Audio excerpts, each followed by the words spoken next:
Je suis Géraud Decoq, je représente la 4e génération du teillage de lin Decoq à Onscott.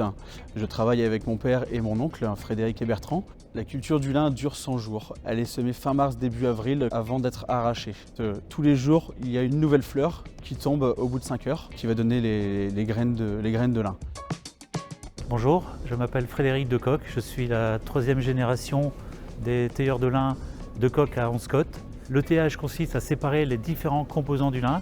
Donc ce sont des actions mécaniques, il n'y a pas de vapeur, il n'y a pas de produits chimiques, ce ne sont que des actions mécaniques. Ce sont des couteaux qui viennent frapper la fibre, ce sont des peignes qui viennent égrener la tige et nous en sortons 4 produits différents de notre usine de teillage de lin. Premièrement, le produit plus important, c'est la fibre de lin, la filasse. Deuxième produit qui va sortir de nos chaînes, ce sont des étoupes. Ce sont des fibres qui ont été déchirées lors du teillage. Et que nous sortons également, ce sont les graines de lin.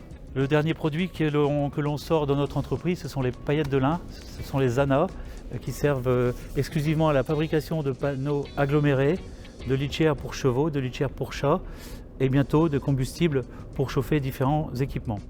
Localement, le secteur du lin est très développé. Dans la région, il y a une production d'un producteur de semences de lin, des entreprises de travaux agricoles qui récoltent le lin, des start-up innovantes telles que le gobelet en lin ou divers matériaux de construction. Bruno Brognard, vice-président de la communauté de communes des Hauts-de-Flandre, en charge de la réalisation de centres aquatiques linéaux, qui sera lui alimenté par un réseau de chaleur urbain, lui-même alimenté par la biomasse anna de lin, et c'est vraiment quelque chose d'exceptionnel qu'on a réussi à faire ici à Vormont.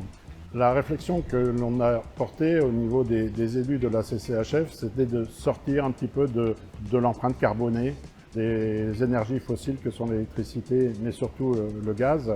Et on s'est tourné sur des méthodes peut-être plus locales, plus régionales, que sont la méthanisation et puis la chaudière biomasse aux annas de lin. Et on a trouvé plus économique la chaudière biomasse aux annas de lin, parce que l'empreinte carbone pour transporter les annas de lin ici au centre aquatique et surtout à la chaufferie est bien plus intéressante, puisqu'on ramasse en fait ces annas de lin dans un rayon de 20 km autour de cette chaufferie biomasse.